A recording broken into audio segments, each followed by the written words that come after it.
नमस्कार, मैं रविंद्र कुमार और हमारे साथ हैं हरिकेश्वर राम जी। आपको बताते चले कि लगातार हम संविदा और आउटसोर्सिंग की जो समस्या है, कर्मचारियों की समस्या है, उस समस्याओं को लेकर लगातार आपको अपडेट देते रहेंगे। पुराना साल 2023 बीत चुका है और 2024 का आज दूसरा तारीख है। फिर भी सरकार का जो रवैया है, सरकार का जो कानून है, अभी पिछले दिनों शिक्षकों के लिए जो कानून निकाला गया उससे कुछ संविदा कर्मी को राहत मिली है, लेकिन कई पदों पे अभी संविदा कर्मी है, उनका भी काफी दयनीय स्थिति है। अपनी मांगों को लेकर लगातार संघर्ष कर रहे हैं। आज हमारे साथ है हरकेश्वर राम जी। आइए उनसे हम बात करेंगे कि 2024 जो है संविदा कर्मी के लिए क्या होना चाहिए, क्या कुछ सरकार उनकी मांगों के प्रति संवेदनशील है। तो बहुत बहुत स्वागत है सर। आप बताएं कि 2024 जो है लगातार संविदा कर्मी जो है, आउटसोर्सिंग कर्मी सरकार से आशा अपेक्षा किए हुए हैं कि उनको नए साल में कुछ नया तोहफा मिले। सर देखिए, शुरुआत तो अभी इस साल का अगस्त में शुरू हुआ है, लेकिन ये शिक्षकों का जी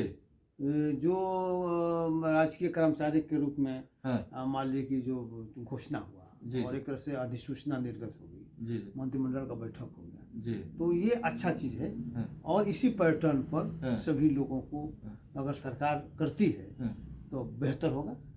लेकिन अब सरकार क्या सोचती है, नहीं सोचती है, क्योंकि टीचर का है कि क्योंकि बड़ा संख्या है, बृहद संख्या, ज़्यादा जब संख्या मान ली गई है तो उसको सरकार पर दबाव भी था और चूंकि उसका पॉलिटिकल भी रूप में देख रही थी कि अगर बड़ा वर्ग जो है हमारे विरोध में चला जाएगा तो हमारी स्थिति खराब हो सकती है। ठीक है, तो पॉलिटिकल दबाव के चलते माना जा सकता है कि टीचर को तक दिया, लेकिन और लोगों को भी उसी आधार पर करना चाहिए। जब इतना बड़ा वर्ग को, संख्या वाले को आपने कर दिया तो छोटे छोटे संख्या वाले हैं, अगर उनको आप कर देते हैं तो वो आर्थिक रूप से बहुत ज़्यादा बोझ भी आपको नहीं पड़ेगा। जहाँ बोझ पड़ना था तो उसको तो आपने कर दिया, और छोटे छोटे जगह मान लीजिए कम संख्या में लोग हैं उनको भी मान लीजिए कि कर देना चाहिए, और निश्चित रूप से सबको सरकारी मान लीजिए कि कर्मी घोषित करना चाहिए, और न्यूनतम वेतन जो मान लीजिए कि उस पद का है वो मुहैया कराना चाहिए। अगर आप नहीं करते हैं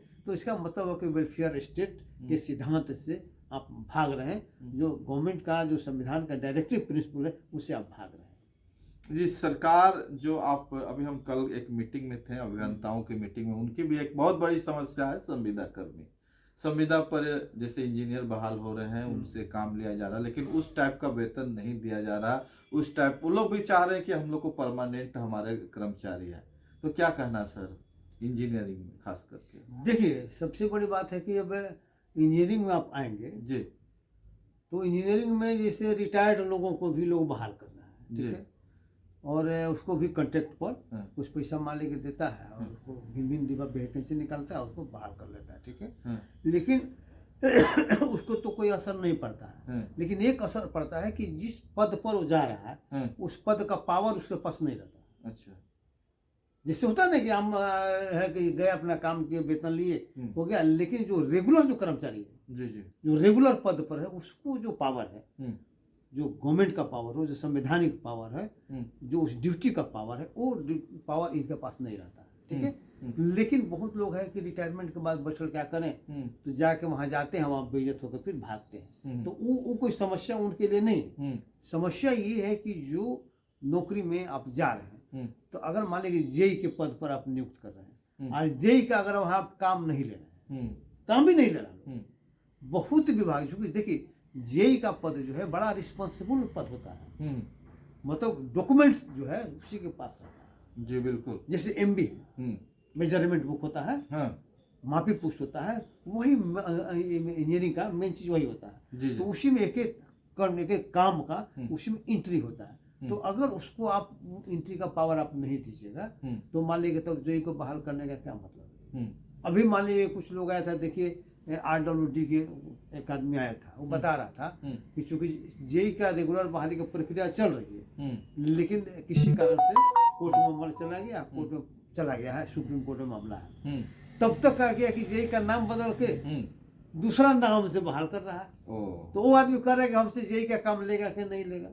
हम लोग अब जेई का काम लेगा नहीं लेगा है कि नहीं, तो भाई अब तो चूंकि सरकार पर बोझ भी है और जेई बहाल नहीं हो रहा है, हालांकि सरकार का उसमें गलती नहीं है। जेई सरकार वैकेंसी भी निकाले हुए प्रचुर मात्रा में या सबको बहाल भी करने का है, बहाल भी कर देगा, लेकिन लिस्ट निकाला भी था, लेकिन कोर्ट में मामला चला गया। खैर, तो वो मामला कुछ दिन फ्री आ जाएगा। लेकिन इंजीनियरिंग का सबसे बड़ा तो जो जवाबदेही वाला पद होता है ना, तो अगर उसको कोई पावर नहीं दीजिएगा तो क्या करेगा? जी बिल्कुल। जैसे एक्सिक्यूटिव इंजीनियर कोई गया तो एक्सिक्यूटिव को कोई पावर नहीं दीजिएगा, तो एक्सिक्यूटिव का मेन पावर क्या है? वर्क का इंचार्ज वही होता है, तो उसको वर्क का इंचार्ज नहीं बनाइएगा तो कोई मतलब नहीं है। तो जो उस पद पर बैठा रहेगा, जो रेगुलर है, वही बैठेगा। सर एक सवाल और है सर, अभी हम भारतीय जनता पार्टी के एक नेता से बात किए तो बोले कि जो नीतीश सरकार जी ने शिक्षकों के लिए जो एग्जाम का जो परीक्षा की व्यवस्था है वो तो बिल्कुल छलावा है सर। जब उनको करना ही था तो इसे एक ही बार कर देते, एग्जाम लेने का क्या जरूरत है? नहीं, देखिए, मान लीजिए टीचर तो पढ़ाने के लिए ना उसका व्यवस्था है। जी जी। आप बिना एग्जाम के वो आ गया है जी। तो बहुत लोगों का शिकायत भी था ना कि किसी को कुछ आता ही नहीं। जी।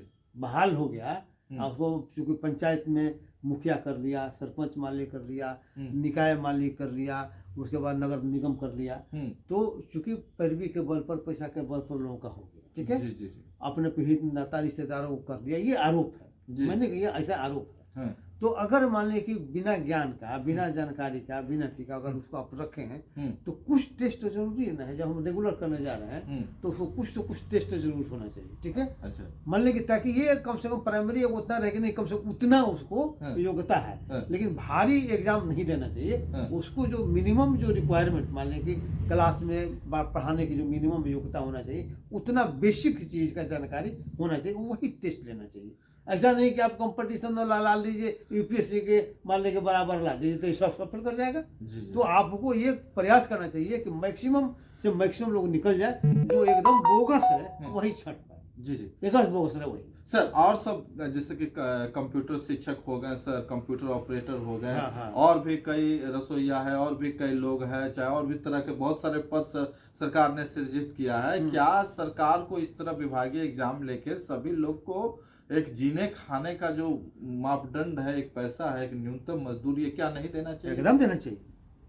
मैं तो बार बार कह रहा हूँ कि उन लोगों को जो कॉन्ट्रैक्ट पर आप काम करा रहे हैं, जो आउटसोर्सिंग से लिए हुए हैं, जो काम कर रहा है, तो अब तो उसके पास अनुभव भी हो गया। जी जी। जब अनुभव हो गया सरकार का काम करने का, तो उसको आपको रेगुलर करने में क्या दिक्कत है? हाँ, ये जरूर देखिए कि भाई रेगुलर करने में कहीं ऐसा नहीं कि आपका आरक्षण प्रणाली बाधित तो नहीं हो रहा है जी। तो वो उसको दुरुस्त करना जरूरी है जी। अगर बिना आरक्षण प्रणाली के कोई कॉन्ट्रैक्ट पर कोई बहाल हो गया है तो वहां पर सबको रखिए, लेकिन उसमें एससी एसटी का जितना भागीदारी होना चाहिए, तो बाहर से उसका वैकेंसी निकाल कर उन लोगों को दे दीजिए अगर वहां पर नहीं आ पाता है तो ये जरूरी है। चलिए, बहुत बहुत धन्यवाद। हम आशा करते हैं कि 2024 में भी आप लोगों का जो मांग है सरकार मांगे और आप लोग को परमानेंट करे, आपका जो उचित मानदेय है मिले। बाकी वीडियो कैसा लगा कमेंट करके जरूर बताएंगे। अगर वीडियो अच्छा लगा तो ज़्यादा से ज़्यादा शेयर करें ताकि आपकी आवाज़ सरकार तक पहुंच सके। मैं रविंद्र कुमार और हमारे साथ हरिकेश्वर। जय भीम, जय भारत, जय संविधान।